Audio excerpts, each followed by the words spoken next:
All week we've been looking at the NHS at 70, but what are the next 70 years likely to have in store for the NHS, and what medical advances will new technology likely bring? Well, joining me now is the technology entrepreneur and investor at Octopus Ventures, Eyal Rabinovich. Welcome to you, Eyal.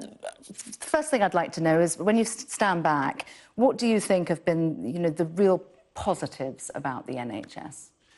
Looking at the NHS, I think it has been doing a lot of really positive steps when it comes to bringing technology into the system. We see partnerships, we see direct investments, and we also see the quality of health improving over time. So looking back at the past few years, and when you think about accessibility, affordability, and quality is improving. So once you are in the system, you are probably in a good place.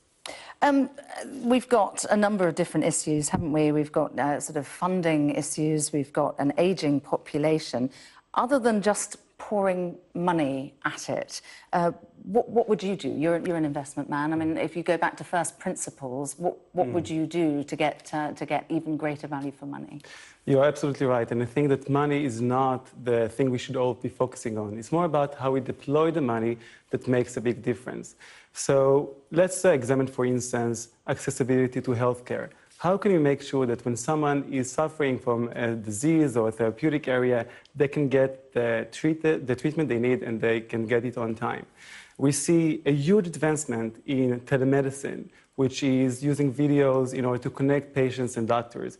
We see very big steps in creating self-diagnosis tools that can diagnose things that are invisible to the human eye.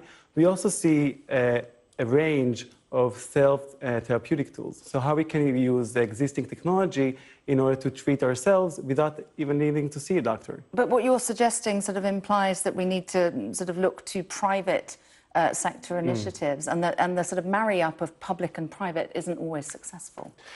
I believe that technology and entrepreneurs have a huge role to play when it comes to driving the NHS forward. When you think about Fit for Future, that's exactly what we need to focus on. So when it comes to facing the challenges that we have head-on, we need to open up to entrepreneurs. We need to see how we can include startups in order to accelerate the innovation process.